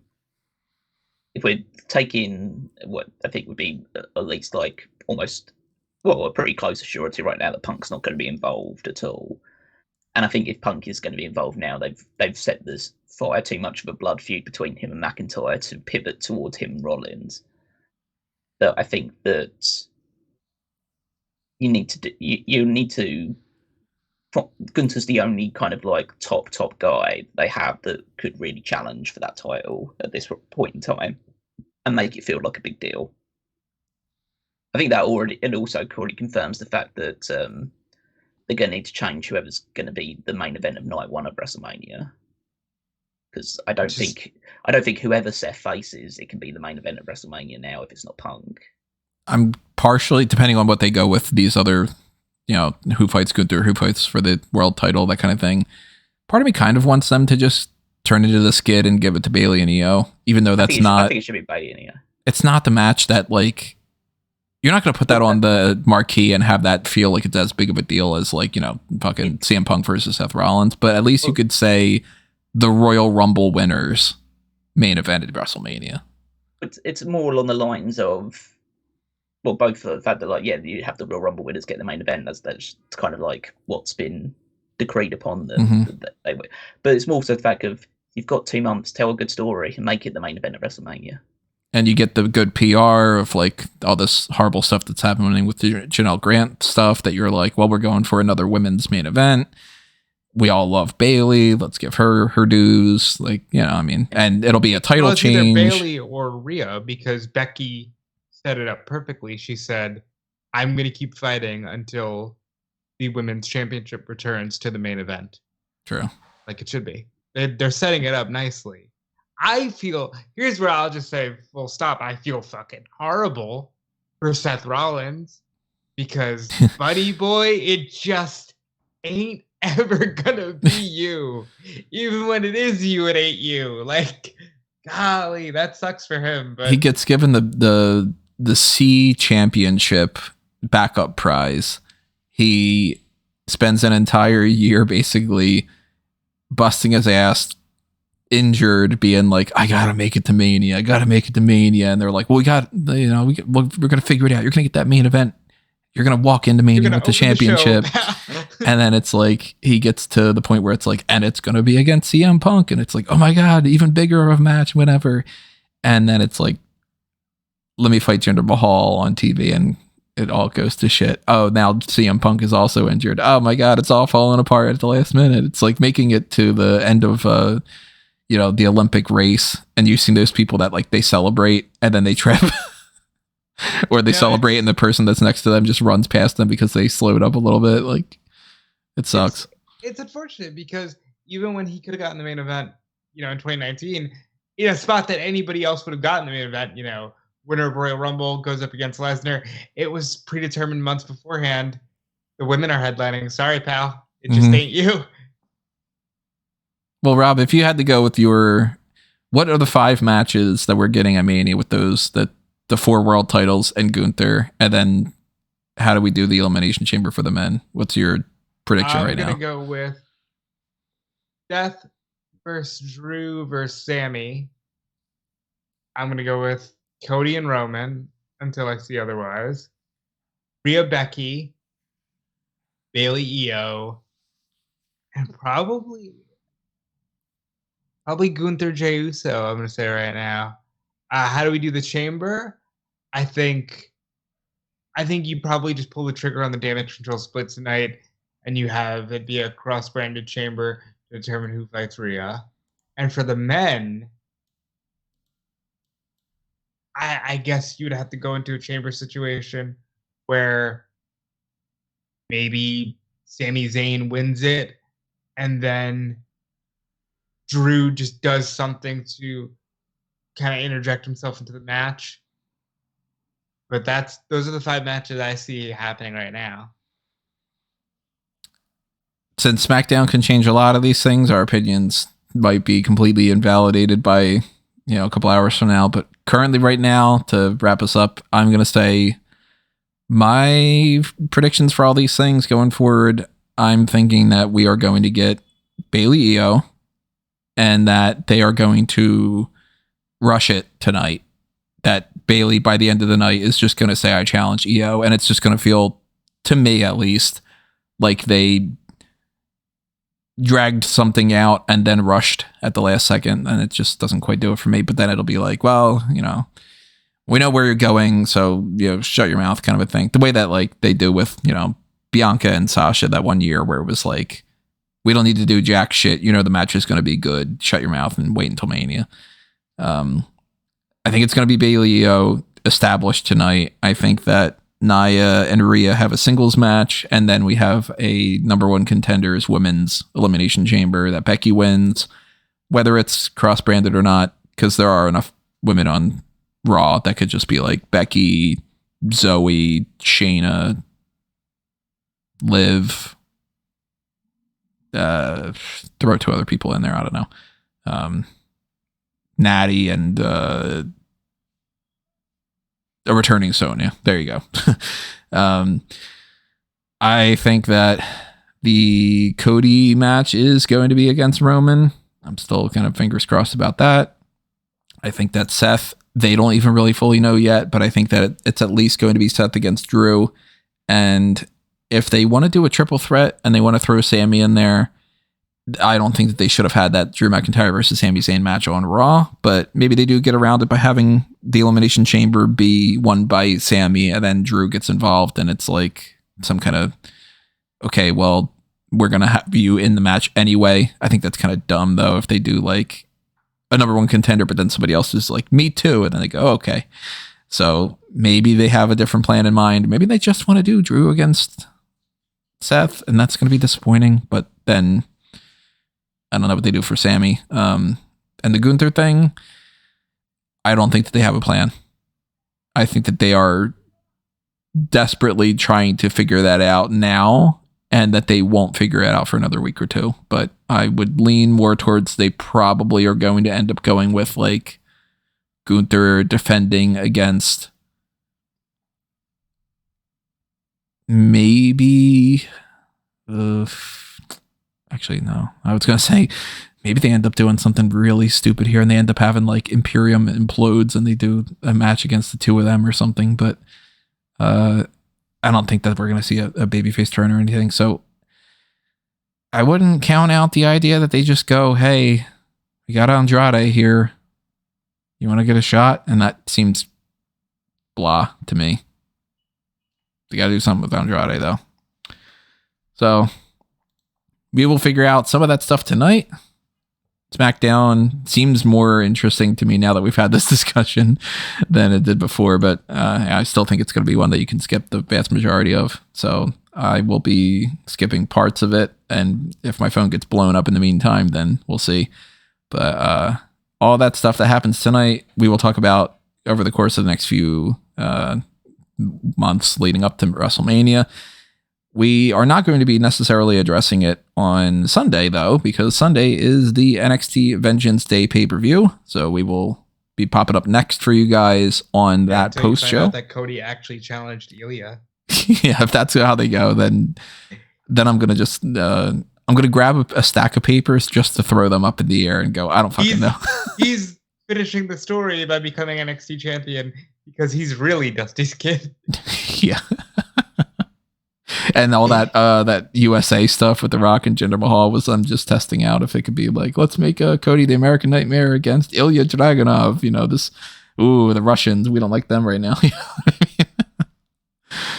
But check that out on Sunday night. Make sure you're subscribed and you have all that stuff set up so that way you can join us for the live chat and everything. Check out that Discord that I mentioned before. Make sure that you are also going around the link tree and checking out the stuff on amangotree.com. Follow the Smark Out Moment stuff and also follow the Fanboys Anonymous stuff. I don't know what's popping up next there, but you'll see it when it pops up. Follow me at Tony Mango. Follow Robin Callum as well. Yep, follow me at Dude Felice everywhere. Follow me on Twitch, Twitter, Instagram. Trying to get motivated to do more, but such is life. And check out Fightful.com because WrestleMania season, it's apparently Vince news cycle season. So Fightful.com is going to have it all for you. And check out what Callum's got going on, including, I think, an update to our fantasy league where I actually won something for him. Yeah, well, you can find me on Twitter at WeekMeister14 and check out the power rankings over on SmarkMMO.com, where I rank the WWE Superstars, which will obviously be heavily influenced by what their performances in the Royal Rumble last weekend. But then also with the Fantasy League. So based on our predictions contest for the Royal Rumble, Rob got the most points for the prediction contest, and so he gets we'll get to unlock a few perks, get to pick who the first new person to join his team will be, maybe make a few changes here and there. So we'll probably just do that off air once we're done here, but make sure you're following along with that at WWEFantasyLeague.com to see who's being added to the teams and who's picking up points on the road towards WrestleMania now. Well, if you guys got a minute and you have anything in mind, we could knock it out if you want to take part of it. I'm opening the sheet right now. I can finally do something. It's so exciting. I will add. Yeah, plenty of people you could definitely take off your list. Well, let me say who I'll add first. So I will add to my team. Who's gonna? You know who's not gonna get some points? Dexter Loomis. You know who might get some points? Let's add Dijak. Dijak might get some points this weekend with the no DQ match against Joe Gacy. So the next one along would be like Tony adding to his team, because I think you got more points than I did. So Andrade. It's a risky one, but I like it. It was either between him or Guru Raj. Quite surprising that I'm going to be able to take Naomi then. So yeah. That's what I'll do. I can also, you said something about removing someone from my team, right? Yeah, so now that you finally won a oh my God. contest, it means that you can finally trade someone out of your team for someone else if you so wish. So exciting. Please get Sheamus off my team. Watch Sheamus come back tonight. I swear to God. I swear to God. Sheamus comes back tonight and it's like, I'm going to challenge Roman. And all right. For the purposes of transparency, I want to ask this question openly. Do I get points for Pat McAfee? He's just sitting there every Monday night. Nope. Okay, fuck that idea then. It's only kind of like made sure to illustrate the point. Non-commentary people. Non-commentary people, yeah. So I can take Pat off now because it was only on there on the basis that he might wrestle matches. Well, that's unfortunate for me. I mean, you could pick him anyway. Oh my God! Wait a minute! Whoa! This has to be wrong. Nobody has Bayley. Oh yeah, no one does have Bayley right now. I have Bayley. Ding dong. Hello. Goddamn! Why did I not see Bayley on that list? Yeah, I kind of forgot. Yeah, I forgot that no one had her. At that point. You see, I'd been losing so long that I had stopped really looking at what the score was. But my God. Well, I'll be damned. I'm sitting there going, "Oh, God, he picked Dijak. I don't. You know, I'm gonna at least get either Andrade or Naomi. But fuck." Yeah. All right, let's go. Just overlooked that one. Oh well, it's not going to matter much in the grand scheme of things. Listen. It's not worth 14 times the amount of points. Yeah. As long as you didn't get her, Tony, it's kind of okay, really, with it. Hey, Rob, you want to trade somebody for Bayley? Yeah. Well, Tony, you could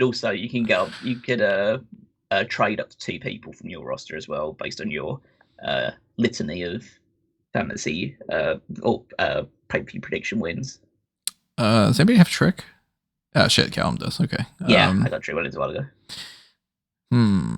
No, so I can't whoop that Trick then. I'm looking at this group, and I think I might hold off on that for now. Let me just double check. You could do it any time between now and Elimination Chamber. So.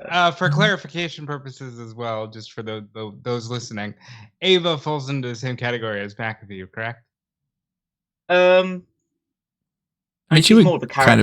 She's more of an on-screen character than commentator. Commentators are kind of just like outside the realm of like actually appearing on screen. I would say if you count Paul Heyman, I would say you should count Ava. Well, we don't count Paul Heyman. We don't count Paul Heyman. Oh, okay. It has to be someone that is technically a wrestler, and if Ava is no longer a wrestler, then she's no longer eligible. So yeah, I'm gonna hold off on any of that for now, just in case. Yeah, I mean, I can make a trade as well if I wanted to. Who would I? Got that hot Brock Lesnar. Get that Brock Lesnar pick in. You want to jump ahead of the thing with Nick Aldis and get Ashanti the Adonis? He's got a plan for him. It's I mean, what I probably will do now is I'm going to drop Dragon Lee and pick up Obafemi. Oh, I fuck me. I should have done that. That's a. What do you mean you should have done that? You're gonna take. I'll give you Obafemi if I take Bayley. That's fine. No, I thought I should have taken him instead of Dijak. But Obafemi is great. Good for the Obafeminists. I'll say this. I plan on most likely dropping CM Punk because I don't necessarily anticipate that he's going to do all that much. But right now, there's nobody that stands out to me as being like that makes perfect sense to pick that person up instead. So Mako Satomura. Yeah, Mako's hasn't been seen since almost a full year at this point. I think it was February last year. It's been. I don't know. Karrion Kross has got a group now. That's true. I mean, he's probably going to be doing more than Punk, but the temptation to pick up somebody like a Tyler Bates not as high as. Oh, you want? Never mind. I was going to give you a freebie, but I'm not going to do that. Now I'm curious. I don't think anybody has our truth. I don't know. Oh yeah, I hadn't put him on there because he hadn't wrestled in over a year. When I put the draft board together. Look at him jumping Punk and picking up our truth. Well, there you go. See, why not? What the hell? He ain't winning that belt at Mania. So. Well, he's gonna be on TV all fucking time now. No, I mean Punk. Actually, he's gonna win the tag title at Mania. That's what I'm saying. Like Punk's not winning the belt at Mania. That's yeah. R-Truth probably gonna end up winning tag titles at Mania. Fucking awesome truth. And I'll hold off on another thing. Okay. Do a second one, I think, right? Okay. Yeah. So there's the fantasy league updates then. So that's our teams now as it stands heading into Elimination Chamber at the very least, when it will be the last addition to the teams. Yeah, pretty much. And I've got more space, but that's just because I didn't know how many pay-per-views they were going to do this year. All right, everybody. Well, the next time you're hearing from us is going to be that NXT Vengeance Day pay-per-view point post show, but that is going to do us in for Hot Tags. We want to thank you, of course, for joining us. We want to thank you in advance for your comments and below, and to also thank you for joining us on Sunday night. Adios for now, though. It's time for us to. Oh wow, I'm jumping ahead. I don't want to say the end of the Fanboys thing. It's time for us to geek out. Yeah, wow. I never give that much credit to the Fanboys thing on this. Funny enough. Anyway, see you later, everybody. This has been another Smark Out moment, and we are being counted out.